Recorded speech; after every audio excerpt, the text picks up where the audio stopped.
Good morning, students. This is your English class. Now we are studying chapter 13 in your English grammar book, that is about the topic the use of tenses. Students, in the previous class we have already studied the first part of this chapter, and especially we have studied about the use of simple present tense. Today in this class we are going to study the second part of this chapter, and it is about the use of present continuous tense. Okay, so students, let's open page number 67 in your English grammar book and start read from here. The present continuous is used to express an action going on at the time of speaking. Present continuous tense use होता है ऐसे एक action को express करने के लिए जो action जिस एक्शन के बारे में बोला जा रहा है वही एक्शन उसी टाइम पर चल रहा है, उसको एक्सप्रेस करने के लिए प्रेजेंट कंटिन्यूअस टेंस यूज होता है. Again I am telling, present continuous tense use होता है ऐसे एक एक्शन के लिए जिस एक्शन के बारे में बोला जा रहा है वो एक्शन उसी टाइम चल रहा है, उसको बोलने के लिए एक्सप्रेस करने के लिए प्रेजेंट कंटिन्यूअस टेंस यूज होता है. Number 1 example, he is writing a letter.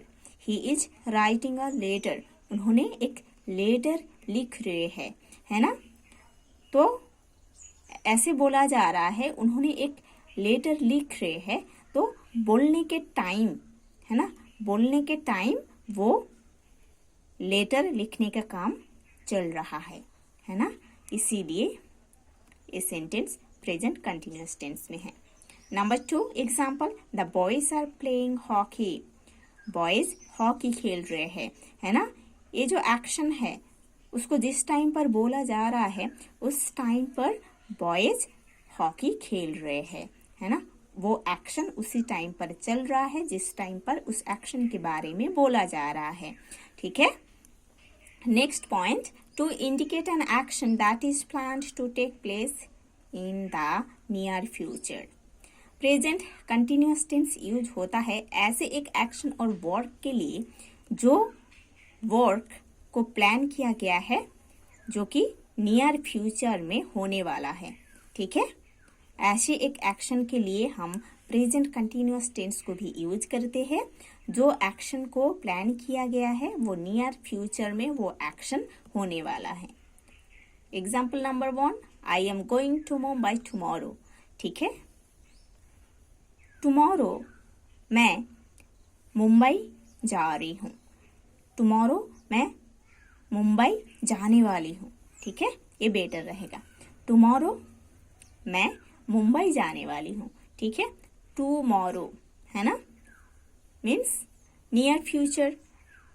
ये जो सेंटेंस है इस सेंटेंस में जो वर्ड यूज किया गया है टुमारो मीन्स नियर फ्यूचर में ऐसा एक एक्शन होने वाला है ना. टुमारो मैं मुंबई जाने वाली हूँ. तो इन नियर फ्यूचर का ऐसे एक एक्शन को, ऐसे एक वर्क को बोलने के लिए, एक्सप्रेस करने के लिए प्रेजेंट कंटिन्यूअस टेंस यूज हुई है. Number 2, she is coming here in the evening. Okay, evening में उन्होंने इधर आ रही है. ठीक है, मतलब अभी इवनिंग नहीं है, थोड़ी देर बाद इवनिंग होगा, है ना, उस टाइम पर उन्होंने इधर आने वाली है. ठीक है. सो ये जो एक्शन है ये भी नियर फ्यूचर में होने वाला है, इसीलिए ये सेंटेंस प्रेजेंट कंटिन्यूअस टेंस में लिखा गया है. To describe an action which may not be actually going on at the time of speaking but is still related to the present time. हम प्रेजेंट कंटिन्यूअस टेंस को use करते हैं ऐसे एक एक्शन और वर्क के लिए जो एक्शन और वर्क जिस टाइम पर बोला जा रहा है उस टाइम पर नहीं हो रहा है बट प्रेजेंट टाइम के साथ उस एक्शन का रिलेशन है. ठीक है. सो हम प्रेजेंट कंटिन्यूअस टेंस को यूज करते हैं ऐसे एक एक्शन और वर्क के लिए जो एक्शन के बारे में बोला जा रहा है उस टाइम, मतलब बोलने के टाइम वो एक्शन नहीं हो रहा है बट प्रेजेंट टाइम के साथ उस एक्शन का रिलेशन है ना. ऐसे एक्शन के लिए हम प्रेजेंट कंटिन्यूअस टेंस यूज करते हैं। Number 1 example, I am playing cricket this days. I am playing cricket this days, आजकल मैं क्रिकेट खेलती हूँ। ठीक है, तो इस सेंटेंस में जिस एक्शन के बारे में जिस टाइम पर बोला जा रहा है उसी टाइम पर वो एक्शन नहीं हो रहा है, बट प्रेजेंट टाइम के साथ उस एक्शन का रिलेशन है, इसीलिए इस सेंटेंस में प्रेजेंट कंटिन्यूअस टेंस यूज हुआ है। Number 2, we are learning English grammar at school.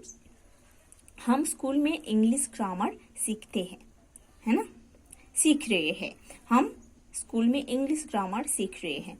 सो इस सेंटेंस में जो एक्शन के बारे में बोला गया है वही एक्शन जिस टाइम पर बोला जा रहा है उस टाइम पर वो एक्शन नहीं हो रहा है, बट प्रेजेंट टाइम के साथ उस एक्शन का रिलेशन है, इसीलिए ये सेंटेंस प्रेजेंट कंटिन्यूअस टेंस में दिया गया है। Now see page number 68 in your English grammar book and start read from the top of the page. ठीक है, पॉइंट्स टू रिमेंबर, कुछ पॉइंट्स है जो आपको याद रखना है। The following verbs are normally not used in the continuous form. कुछ वर्ब्स है जो कि कंटिन्यूअस फॉर्म में नहीं यूज होता है। ठीक है, ऐसे कुछ वर्ब्स है जो कि इधर दिया गया है, वो वर्ब कंटिन्यूअस फॉर्म में यूज नहीं होता है। Verbs of senses, verbs of senses, कुछ वर्ब्स है जो कि सेंस रिलेटेड है, वो कंटिन्यूअस फॉर्म में यूज नहीं होता है। For example, feel, hear, see, smell, notice, taste. ठीक है, ये सब वर्ब जो है ये है वर्ब्स ऑफ सेंसेस। ये वर्ब्स कभी कंटिन्यूअस फॉर्म में यूज नहीं होती है। Verbs expression feelings and emotions, कुछ वर्ब्स है जो कि फीलिंग्स एंड इमोशंस को एक्सप्रेस करते हैं। कुछ वर्ब्स है जो कि फीलिंग्स एंड इमोशंस को एक्सप्रेस करते हैं, ऐसे वर्ब्स कभी कंटिन्यूअस फॉर्म में यूज नहीं होता है। For example, want, wish, love, like, hate, fear, prefer, refuse, hope. ये वर्ब्स कभी कंटिन्यूअस फॉर्म में यूज नहीं होता है। ये है verbs those express feelings and emotions. ठीक है, वर्ब्स ऑफ मेंटल एक्टिविटी, कुछ वर्ब्स है जो कि मेंटल एक्टिविटी के साथ रिलेटेड है, ऐसे वर्ब्स कंटिन्यूअस फॉर्म में यूज नहीं होता है। For example, agree, appreciate, understand, think, believe, forget, know, mean, suppose, remember, recognise, mind. ये सब वर्ब्स कभी कंटिन्यूअस फॉर्म में यूज नहीं होता है, ये वर्ब्स मेंटल एक्टिविटी के साथ रिलेटेड है। Verbs of possession, verbs of possessions है जो कि कभी कंटिन्यूअस फॉर्म में यूज नहीं होता है, वो वर्ब्स है have, own, owe, possess, contain, belong to, consist of, etcetera. ठीक है, so students, you have to study in detail about present continuous tense and its use. In the next class we will study the next part of this chapter.